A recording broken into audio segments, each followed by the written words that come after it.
Hi, this is Robert and I'm a cloud architect, and starting 15th of May, Teams Android devices will start receiving new firmware updates based on AOSP. Let me show you in less than a minute what you need to do to be prepared. First thing, we need to go to the Microsoft 365 Admin Center with an admin account, of course.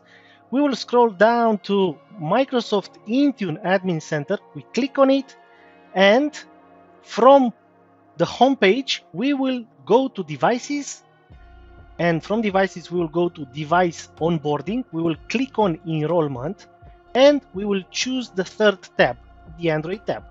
We will scroll down to Android Open Source Project, or AOSP. We will click on the first option, Corporate Owned User Associated Devices, and we need to create the enrollment policy. We click on plus create policy. We will give it a name, AOSP enrollment, and we need to make sure we enable for Microsoft Teams devices.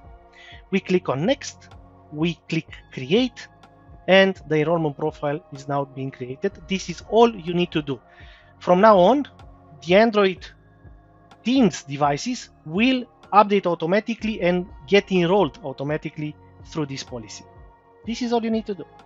I've put down into the description the official documentation, and if you found this video useful, send it over to your customers, partners, and whoever you may know that are using Teams Android devices, so they are also prepared for the upcoming updates.